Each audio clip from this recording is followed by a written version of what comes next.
What is up, guys? Dzeeff here, and this video is going up on Christmas Day. So if you celebrate Christmas, Merry Christmas. If you do not, then Happy Holidays. And we have a pretty exciting opening for you. Nothing too crazy, just kind of low-key, but it is still pretty cool, and for one reason, I'll tell you that in a second, though. So first off, I just wanted to thank House of Champs. He sent me this card for Christmas.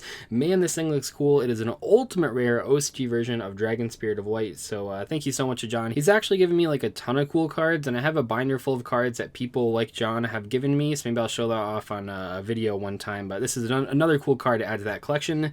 And then we're gonna open a sort of one of these power boxes in a second. I can show that here. I can't say for certain why I never got around to opening this. I believe I bought this before I went to YCS Pasadena, just as like a cool video to do, because I really want to pull that Dual Saga in one of these. I'm not sure if this one has it, but it'd be pretty cool too. And I remember I was looking for one of these for a very long time, and eventually I finally found one. And then the other day, well, no, not the other day, like a couple months ago, but I remember when I found this one, they had like 6 of the store. I was like, holy crap, I was looking for these for months, and I think that now Walmart has like a new one, which I'm super behind on. But I've had this one for a while, and I think it's finally time to open it. You know, it's very on theme to open a box on Christmas. But this is actually the main attraction. So we have Melting Putty Snowman. I've had this for several months now, and I just can't wait to open it. And there's actually a few versions of this. This was my favorite though. I saw it at the store, and I was like, oh my gosh, that picture alone is just worth everything to me. It's so funny. So I'm going to open this at the end of the video, so I'm not going to dwell too much longer on this. I just want to kind of get opening things. We'll go through this power box, and we're not going to name it in the video because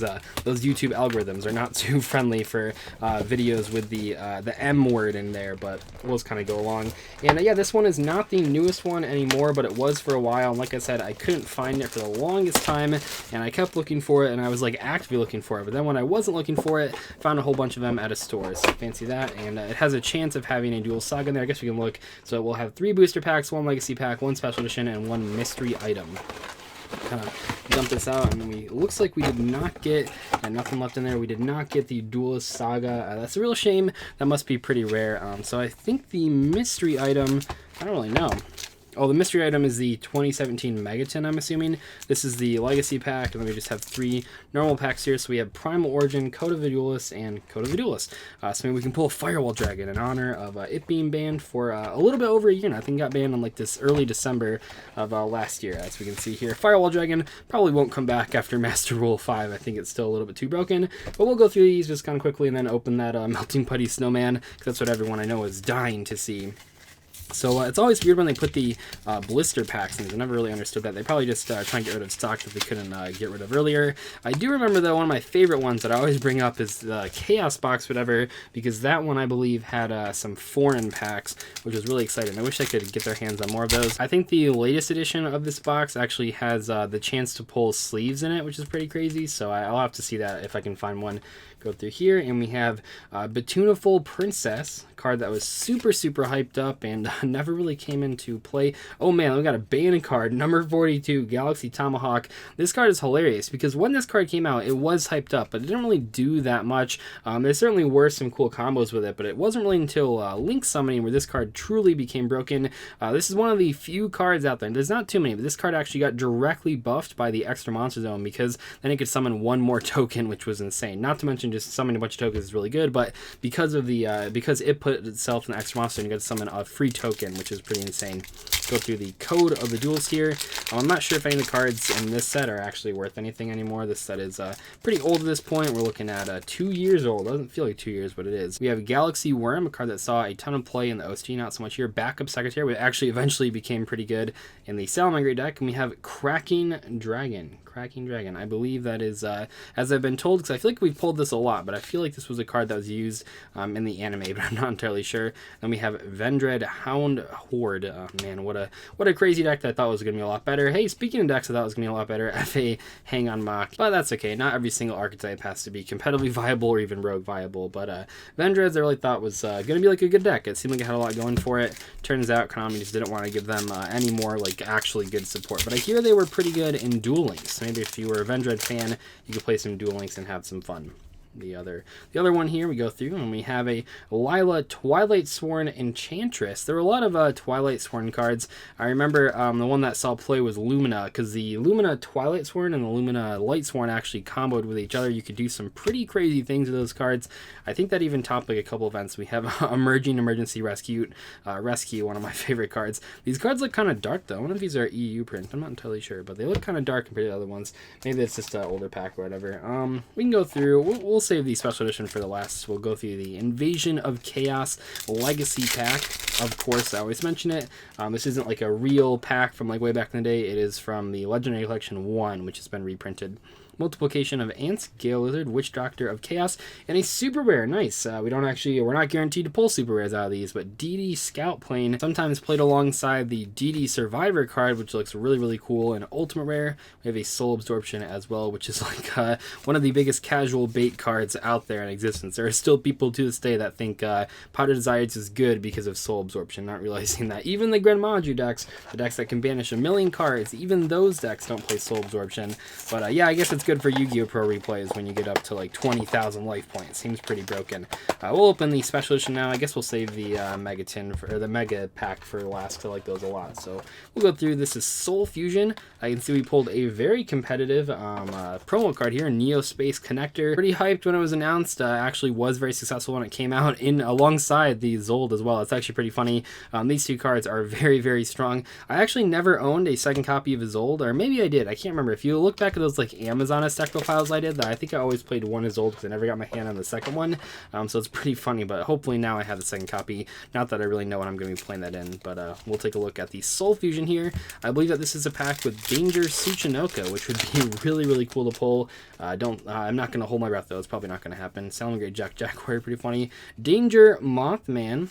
Actually a good card. And Orchestrated Babel. Look how many competitive cards are in this pack, by the way. We have the Jaguar, we have the Mothman, we have the Babel, we have the Will Salamangreat, and we have not Patrick Fluffle, but that is 4 competitive cards. That is some value. Soul Fusion ended up being a pretty good set. You know, it's funny because when you think back to it, these 3 cards didn't look very competitive, and they weren't very competitive when Soul Fusion first came out, but now that we've had some time for those decks to receive more support, they ended up being pretty darn good. But that's pretty funny to look at. Put those aside there. The Mothman.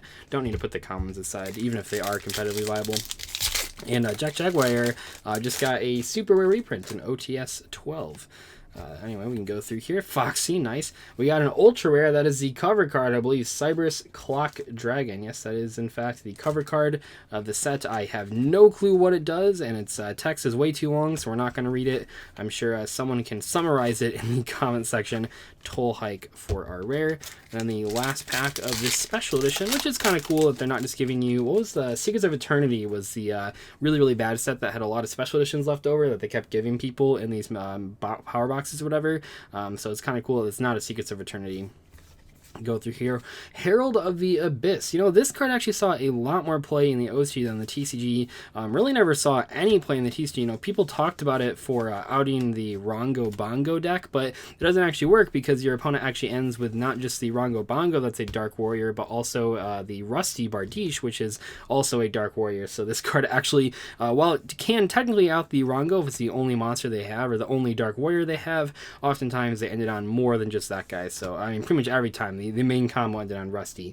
And lastly, we can go through the 2017 Mega Tin Mega Pack. That is a lot of Mega for one title. I think this doesn't really have anything. I mean, this is going to have like Zodiacs for like the big pull back in the day, and then they got banned like a couple weeks later. Metalfoes are cool though. Zodiac Sign. Metalfoes combination for our super rare. And oh man, Zodiac Barrage. And it is the misprint. I was going to say, not all of them, but a lot of these barrages and a lot of the secret rares in general, they are misprinted so that the A, sorry, I'm trying to zoom in as much as possible. The A doesn't actually exist. They got misstamped, so they all have this really tiny A. That is on a lot of these Zodiac Barrages that were actually reprinted out of this set. I just tried to, I don't know, it's cool. I never actually have owned one of these. I tried to pick one up a couple times, but I never actually got it. And then it got banned, so it didn't matter. And then Sharinui Solitaire, insanely good. Wow, those are really good promo cards there. Not promo cards, really good holographic cards out of the set. All three of those were competitively viable, and this one actually still is kind of competitively viable, at least at a rogue strategy.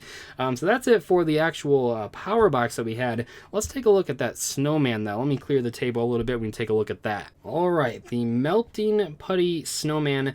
Build your own snowman and then watch him melt. I plan to do just that. So I don't know what made me like really want to buy this, but for some reason I saw this and I was like, I need this in my life. I guess we can keep it out there just in case we need the diagram for how to build a snowman.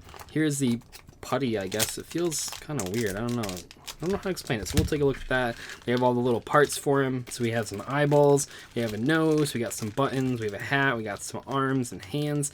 Pretty cool there. We'll dump all that out. This thing was like super overpriced, by the way. I think I got it on sale, but the actual price tag is like over $10. Like, what a ripoff. It's just like a stocking stuffer type thing, but we can take a look. Hopefully I don't have to do anything. Is this the actual, I can't tell if that is the putty. Okay, I thought it was like in a white bag, but I guess it is the actual putty. You can see here, it feels kind of, oh, that feels really strange. Yeah, I guess it does feel like silly putty. I guess I thought it'd feel more like that sand stuff. This is like the weirdest thing ever. Kind of rip it apart here so we can actually get the head. Trying to make it like the diagram. There's actually more putty in here than I thought. I mean, that's pretty decent, I guess. Then we have the head here as well. I'm not sure how much, I'm not sure how fast this actually melts, so I might have to do like a time lapse. We can start putting on his little buttons. My snowman's kind of more like a cylinder, not so much an actual ball. This thing is hilarious. And then when you put the little hat on him, and yeah, there he is. He's beautiful. Look at him. He's great. Okay, this was like the best $10 I ever spent. So yeah, I guess that's what he looks like. Hopefully you guys enjoyed this video. I'm probably just going to set him down and do a time lapse of what he looks like. I might move the camera angle a little bit. I'm not quite entirely sure, but thank you so much for watching. Hope you guys had an awesome Christmas if you were celebrating Christmas. And yeah, I'll catch you next video. Goodbye.